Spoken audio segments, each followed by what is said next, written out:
18th of August. Walking at last, and through some fairly undistinguished suburbs around Dijon. One nice touch there is that they have all the streets are named after people with little descriptions of their importance. Here we have Rue of Samuel Violette, who was inventeur du periscope, 1869 to 1950. You get all that information just on the street sign. There was a Rue Leonardo da Vinci, a Rue Henri Fabre, ethnologist, and so on. I tried to leave the main road, but seemed to be back on it. It was like any very dreary main road out of the largest town anywhere. Walked past a place which I thought was a shop with a large shop window. Looked in, and there was someone having a bath. Strange. In full public view. It was like a small plunge bath,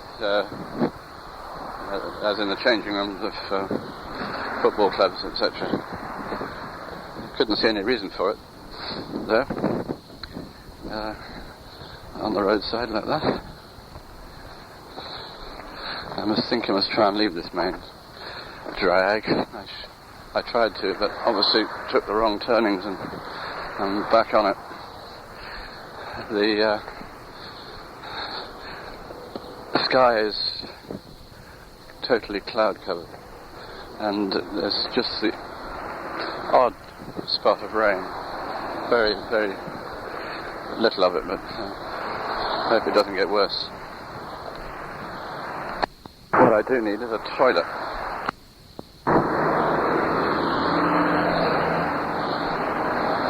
I'm making for Gevrey-Chambertin, which is where I can turn off into the hills. Well, here we are, the first wine shop, Les Vins Nobles. Spécialités gastronomiques. Promotion, Bourgogne, 32 a bottle, Bordeaux at 27, 1984 this is, Sauvignon 22, Corbière 15, Nineveh 14. Let's see what specialities they've got. First thing I see is extra mint jelly by Scott of Scotland. I have, in fact, a whole range of their products just here. Not bad. Good for them. In Dijon. Seem to be getting not very far quickly this morning. Anyway, just found a lave at a Shell station, so that's that sorted out. Managed to wash and clean my teeth and all that sort of thing.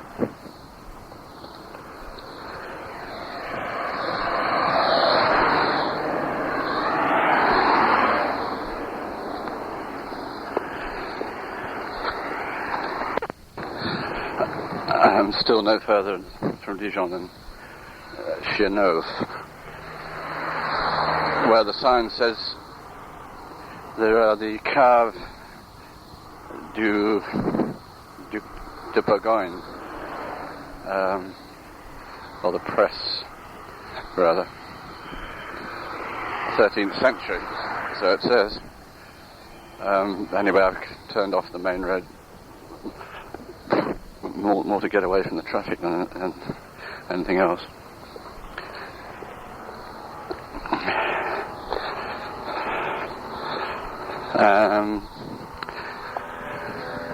No more successful than usual, really.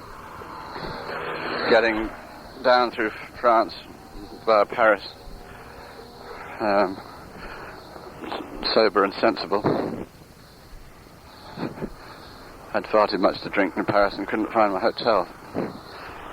As a result, I had to spend the night wandering around the streets. not very bright. At least it only cost 75 francs for a room, so I suppose it could have been worse. But then yesterday, here in Dijon, I went mad and ordered a bottle of champagne, which cost about 18 quid. Must be mad. Anyway, slept out last night, and it was raining.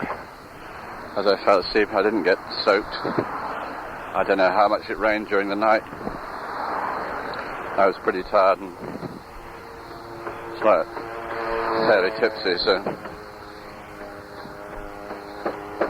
it could have rained a lot for all I knew.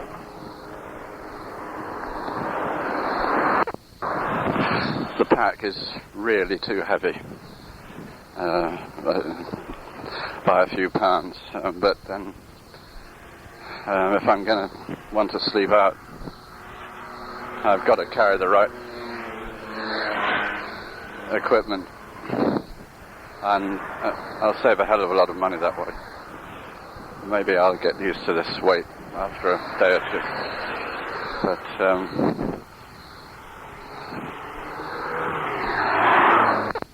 well, here we are on the Route de Grand Cru, C-R-U-S, so it's got to be alright.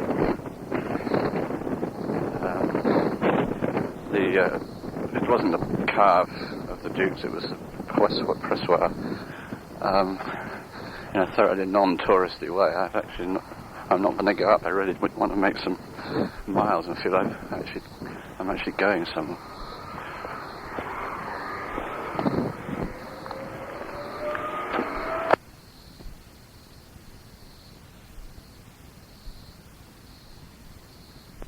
Well, here we are in Massanet-la-Côte, and just beginning to move out into the country, which is nice. On my right, a long, low line of hill, a ridge stretching south-west, and on its flanks, neat rows of vines.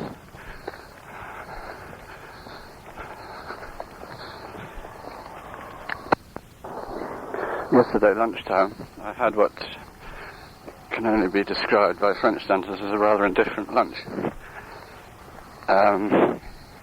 Salad au tomate, which was one tomato chopped up, sliced, which did have an extremely good French dressing, I'll say that. Definitely a hint of the Dijon mustard, but in a nice way. And followed it by a fish which I don't know can't remember the name of, flatfish, sautéed. And instead of giving me the ratatouille that I asked for as a vegetable, he gave me a dish of noodles, pasta, which I could have done without, really. God, dogs. Get those dogs out now. I'm just passing a small terrace of houses on the outskirts of this village, and nice touch. They obviously, when they constructed them, they painted a hopscotch on the pavement outside. A vineyard right up to the road here, and I know you're supposed to be able to tell the variety of the grape by the shape of the bunches, but I've forgotten which was what. There seemed to be quite a good crop this year anyway, still green. Although I suppose they stay green anyway, do they? Oh no, there's some turning there.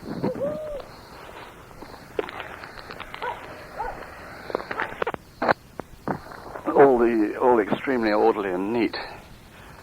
and not a weed in between the rows, so they obviously hoed regularly somehow. And the height of the vines no more than much above my waist, neatly staked at each end and wired down its length. The bunches of grapes seem to grow only to about halfway up the actual vine. You can prune them off if they get near, if they come higher or not. But certainly that's the case.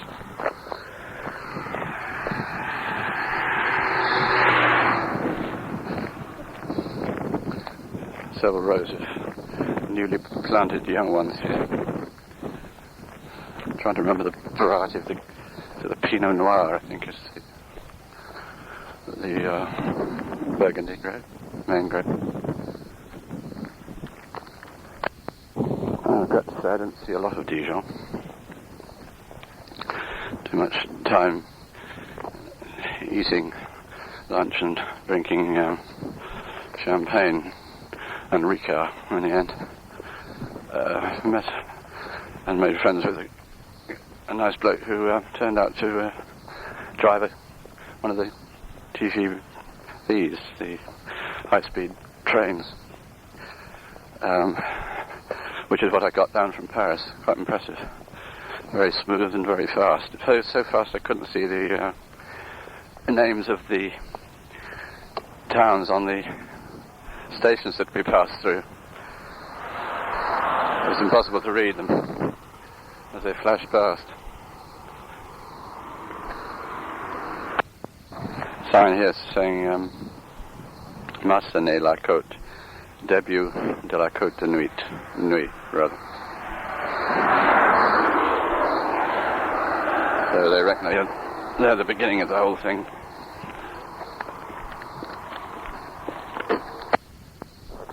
Just about to enter Couchy.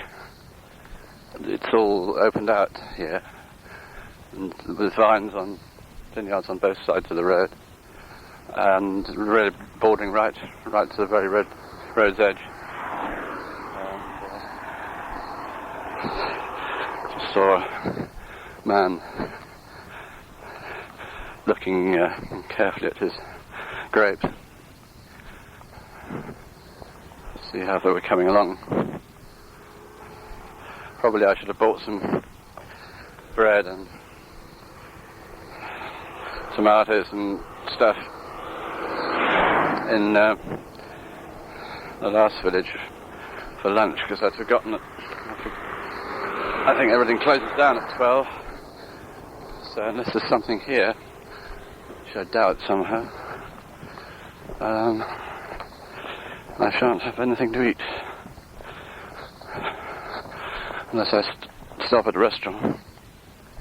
Good excuse, I suppose.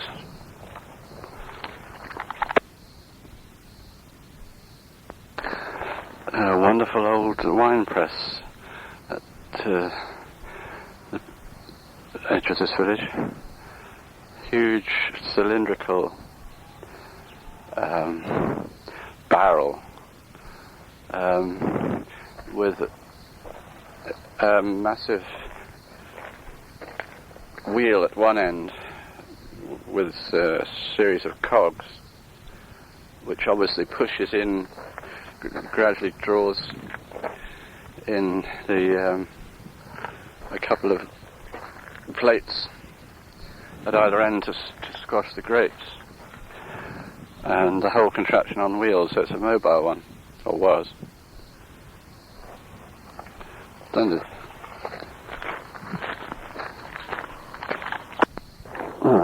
Co-op supermarket. Couchy is only a small village. It can one baker, a butcher, and that's it, and not that many houses. And yet this place, just like Massenet before, boasts an enormous town hall, sort of chateau-like proportions. Extraordinary. They can't have been short of money here at sometime or other. Well, I suppose they still aren't. But with the wine trade, quite a nice little square this side I'm standing on, and at one end, behind some rusted wrought iron, elaborate railing, a large house, a house of the village, I should imagine. A nice sort of golden coloured stone that they have around here, rather like the Cotswold stone. I should think it possibly is the same.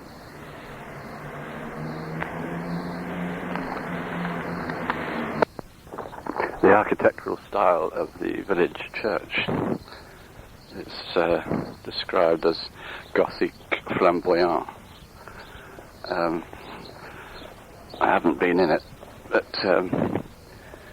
the flamboyance it certainly appears on the roof, which is done out in different coloured tiles, golden coloured diamond shapes and green,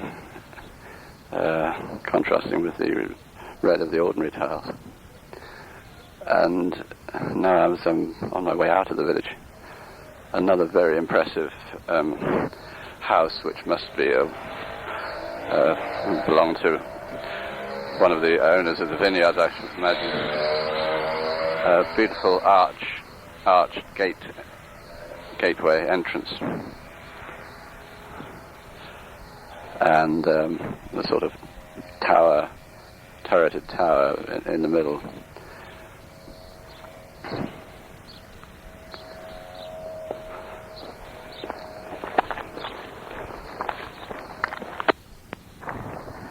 Brochon, and there really almost is a chateau here, coming up on the left. Maybe we'll find out what it is. A very large building with turrets and spikes and all the rest.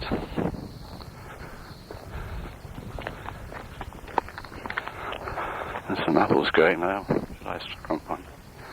I think possibly better not, because there's a house just opposite.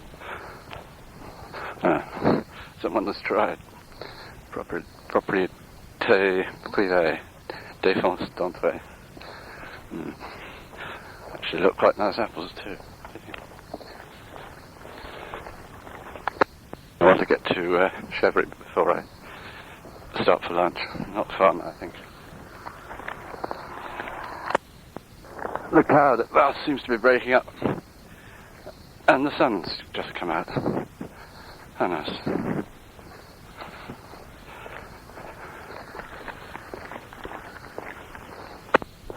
Since Dijon, although it's been imperceptible, the road's been rising slightly, and now I can see quite a long way across to the east, over these vineyards here and down to what I imagine is the main road, and way beyond into the blue and misty distance. On the right, still the ridge running along, with just here and there a view of small cliffs of stone, grey stone, which I think must be limestone. The top of the ridge all the way along is wooded and mostly deciduous by the look of it. There's a nice open field suddenly come about now.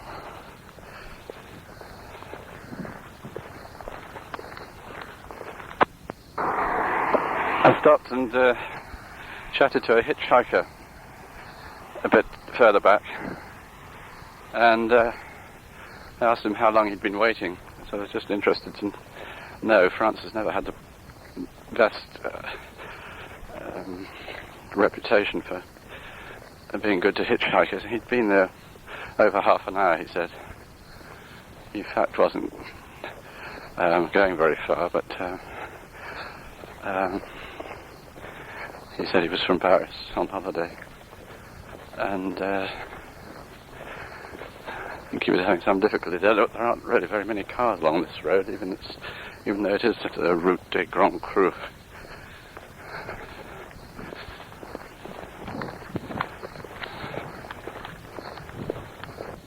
I've seen two signs now for chambre d'hôte, which is the French equivalent of bed and breakfast. It would be quite interesting to try one of those. I don't know how expensive they are, but I imagine not too bad. And just about to enter Gibb Dijon. Never thought to be here in my life, but this is it.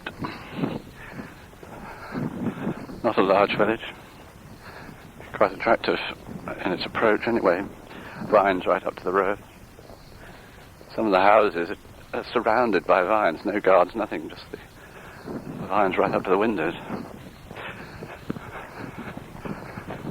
What is interesting is as relatively how small an acreage that appears to be down to vineyards for so large a reputation.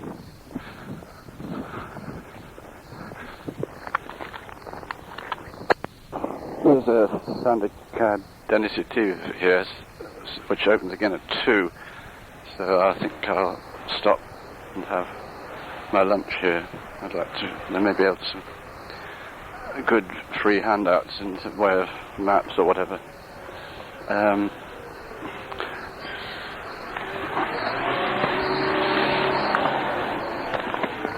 I was going to picnic, but there's a very tempting little restaurant, which doesn't look too expensive. Shall I or shan't I? I don't really need it.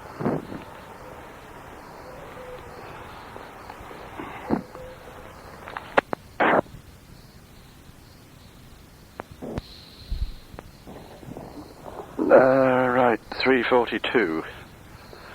But I knew Casio, £3.99 in Guildford. Lunch, I fell for the restaurant. It was that was difficult, hard.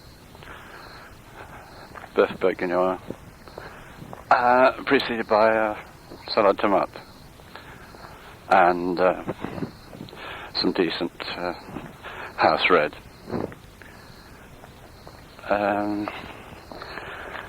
I've been waiting for the bookshop which sells postcards to open, and I thought the Alimentation was going to open, but apparently everyone's on holiday now. I keep passing these vignerons, houses with their little courtyard, gravelled courtyard, table or two, and bottles on show on top of the necessary barrel. Very civilized.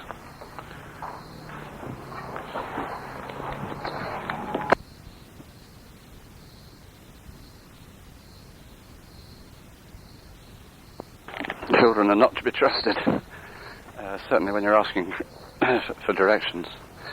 All the 4 or 5 village children, between 10 and 14 I should think, playing around on their bicycles and all the rest of it. In a square on the edge of the village, and I asked them directions to Curly. Oh yes, tout droit, said one of the younger ones, with the greatest conviction in the world, and I knew it couldn't be right. I hope I'm right now. We now go uphill. I discovered that the all the adjustment straps on the pack were all wrong, which is partly accounted for the feeling of weight on my back. The pack is certainly no heavier now because I went and bought a litre of water. But I'm not sure there's going to be much in the way of alimentation or anything else up in the hills. But I have now everything I need, if necessary, for tonight. Even if it means it's going to be a dried food thing.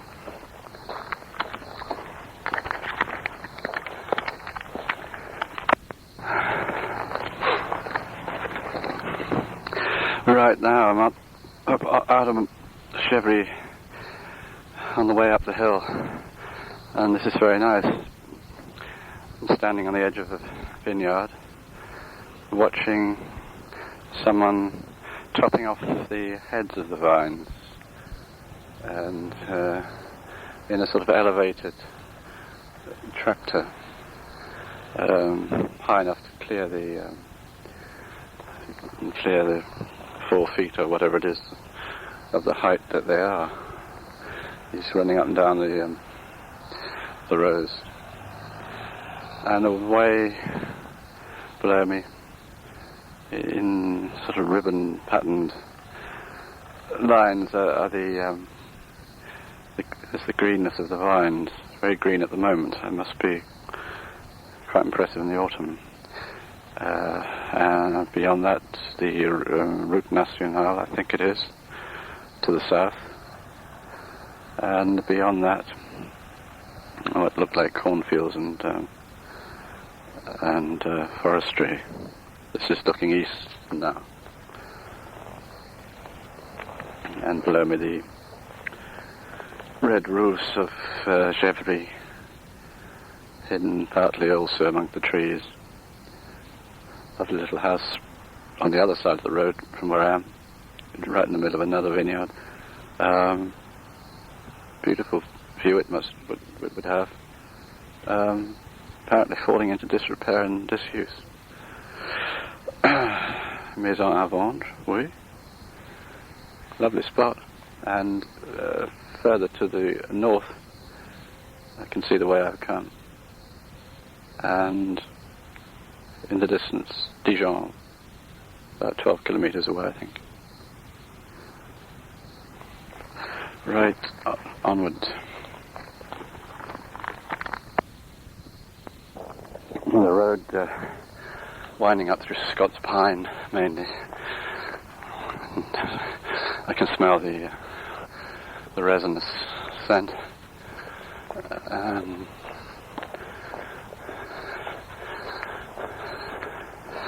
The crickets are off again. I didn't realise, but I read that they only stridulate at a certain temperature. If it falls below that, they immediately stop. So, useful barometer, I suppose. It certainly feels warm now. I'm pouring sweat, but I'm going uphill.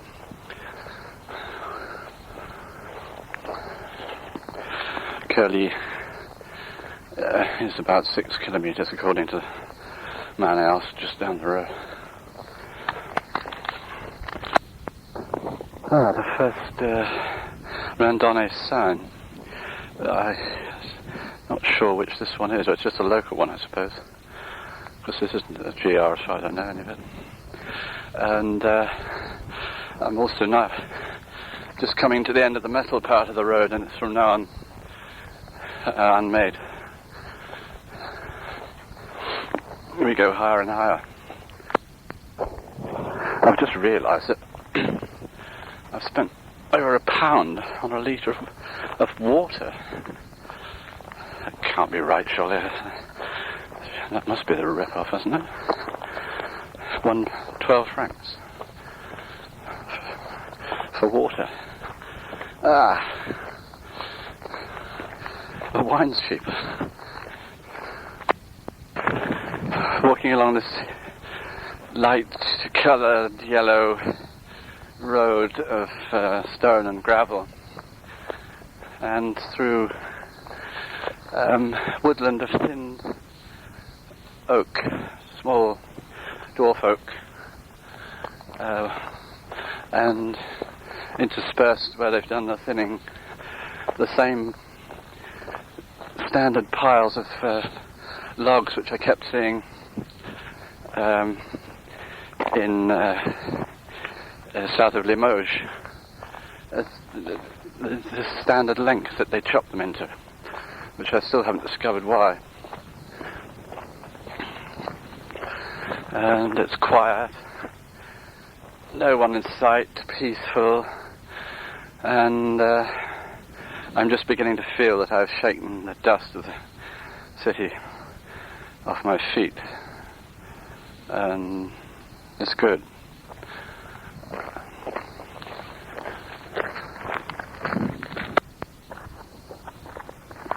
And now a beautiful, long, low, dark, green tunnel stretching away into the middle of the wood, which is now thickened again and become a mixture of oak and hawthorn.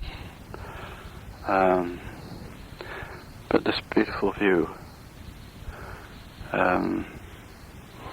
What's that line of Edward Thomas's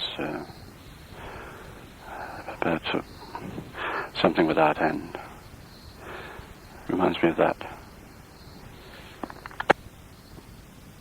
Oh well, fancy that. Right in the middle of this deserted area. Wilderness isn't quite the word. But, I come across what I thought of first was a large bus shelter, but I realised in fact that it's a sort of picnic spot. They've actually built in stone, pointed up local stone, this hut with wooden roof, and I see now in here a little oven with a chimney built halfway up the wall,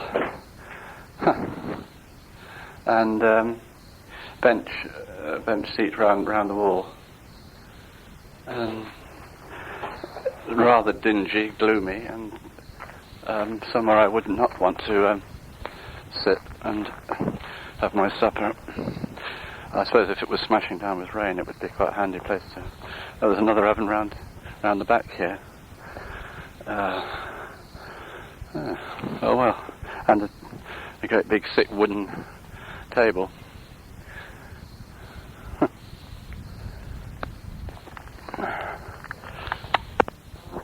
I was going to stop and have a drink anyway. Orangina. Oh, they've thoughtfully provided a rubbish bin as well. But I'm not going to stop. I don't actually like this. It's just rather a gloomy spot. So a little bit further on, the girl in the syndicate gave me a little folder with half a dozen local walks, which I haven't looked at yet, but I suppose this must probably be one of them, with facilities like that.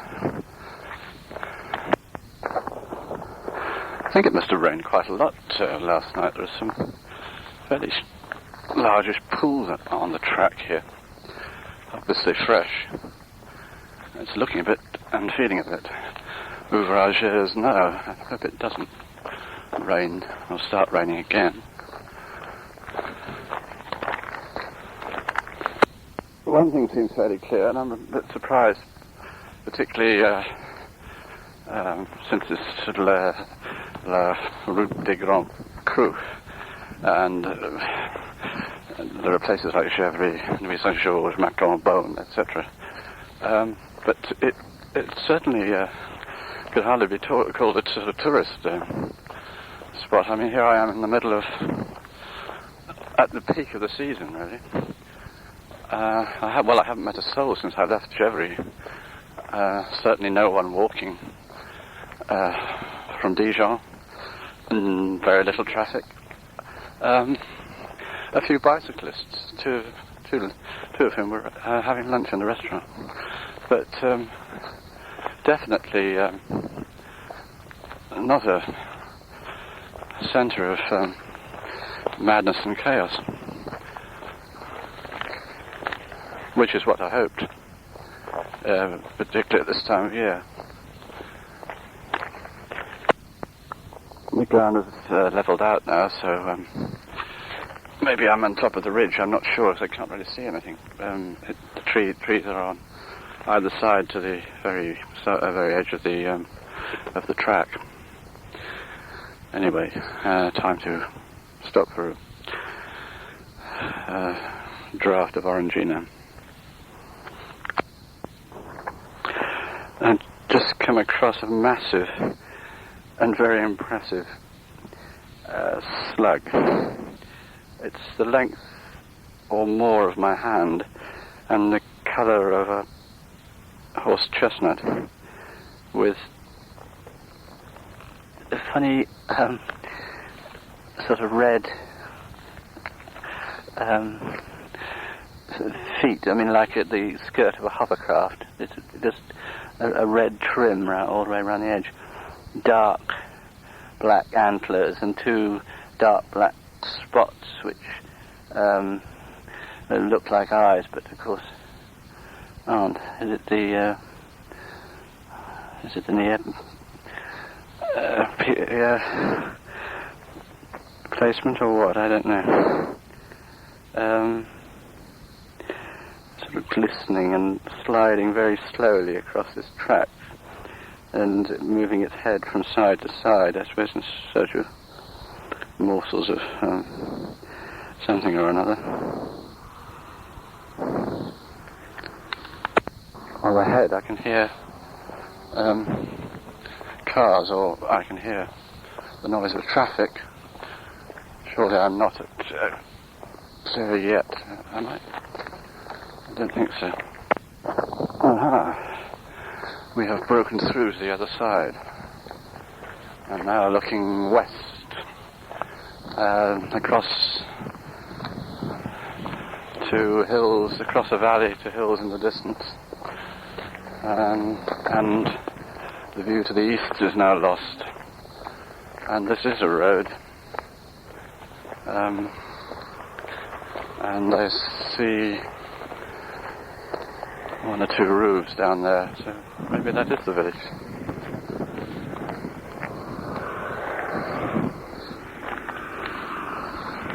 No vines here at all. Do they only grow on one side of the ridge, protected from the west? Is that the idea? It's all corn here.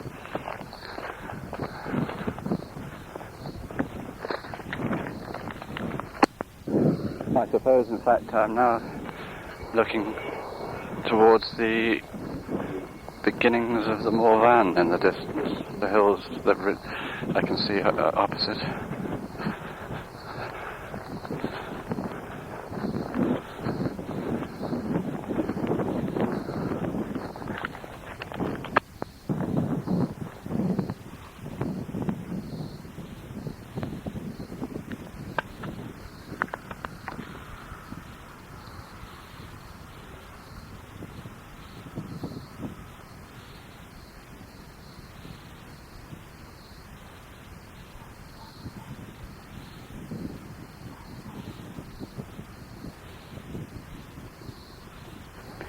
Rural sound. And familiar wildflowers too. I see scabious, poppies, campion, ragwort, all along the roadside verge here. It's now winding between these open cornfields, which have obviously just been harvested. In fact, the one on the left is still waiting to bale the stalks.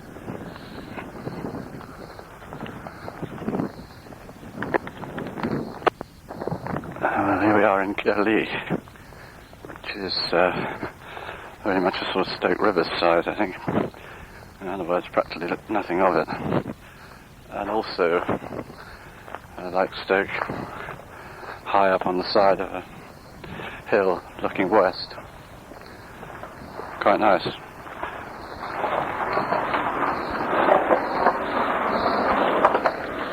One or two smart houses, modern houses, well, a couple, but the rest is farm type building.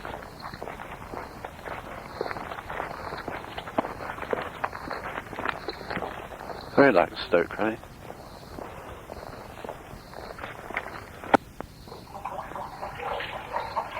Not quite sure what this is. A sort of stone trough about 3 feet across,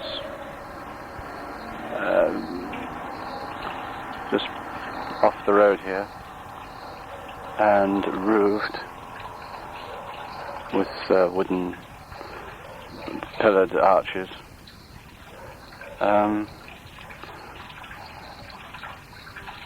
I suppose it's a drinking trough.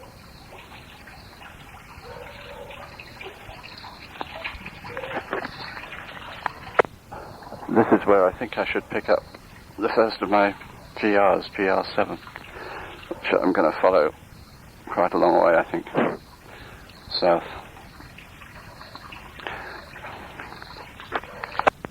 The village pumps here, about solid cast iron, have wheels to turn, not a handle to pump.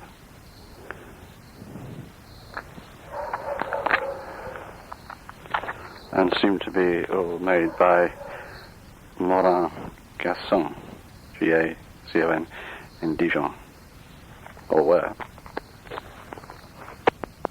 Desultory chickens scratching a living.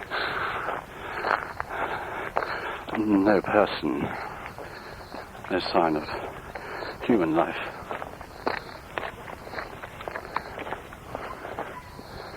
I'm encouraged or exhorted to visit the Centre des Arts et Traditions des Hautes Côtes, but where is it? I haven't seen it. These lovely, sensible houses where the living quarters start on the first floor with a flight of stone stairs leading up to them. Just seems eminently sensible and practical to me.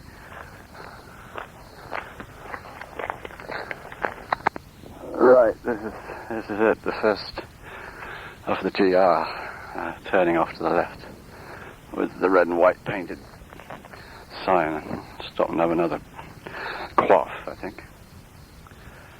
This pack's bloody heavy. Don't really see how I can lighten it though. And the field of sunflowers just down the road. Very handsome. Leonine in some sort of way. Walking up through wood of largely beach now. And then thank God for waymarking, because I'd be totally lost in this lot if it wasn't for these signs. Footpaths in all directions. Very nice though.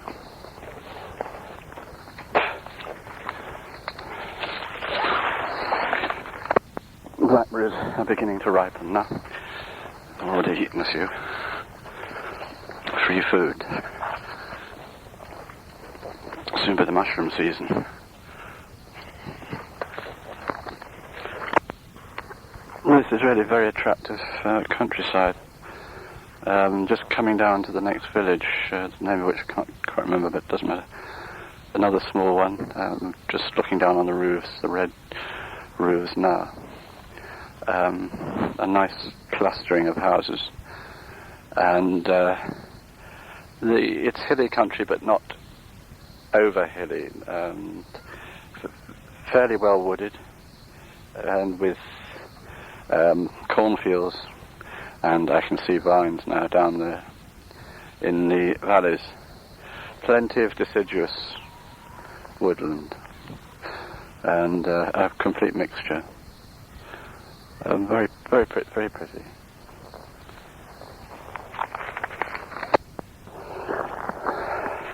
Just left the village of Vergy, and I go into parting the ways here, and there's a massive, great GR7 sign. It's like a no entry sign, but it's got GR7 printed in the white bit. It's a really nice spot, this, and a lovely evening now. The sun's out, there's a slight breeze, and it's just the spot to be overnight, I think. There's a church just up the road here, totally isolated. I don't quite know why or for what reason, but we'll see in a minute, I expect. Well, I'm just slogging my way up to the top of this mini volcanic remains outside Vergy, and stopped at the church, talked to a mother and her daughter who was doing the church flowers, and now I'm on my way further up, and nearly to the top, where I hope I will stop if I can find somewhere suitable. It's nice, the sun's still out. If I don't waste too much more time, I'll be able to sit and take it in. There's a table d'orientation here, and all the views marked out. It was done in colour on porcelain, which is rather nice. Bois, do this and that all the way along the horizon. It's certainly well wooded round here. I hear voices, people coming. I'd rather not have company from now on. Well, I've just found a perfect camp spot. Absolutely magnificent. I'm on top of this hill, which is it's not high, but its sides are precipitous and densely wooded, mostly dwarf oak, and just this very minute I'm staring down over a sheer limestone cliff. I tried a spot just a bit further back, but it was about as wide as my sleeping bag is narrow, as my sleeping bag is long, and I didn't want nightmares of the falling kind, so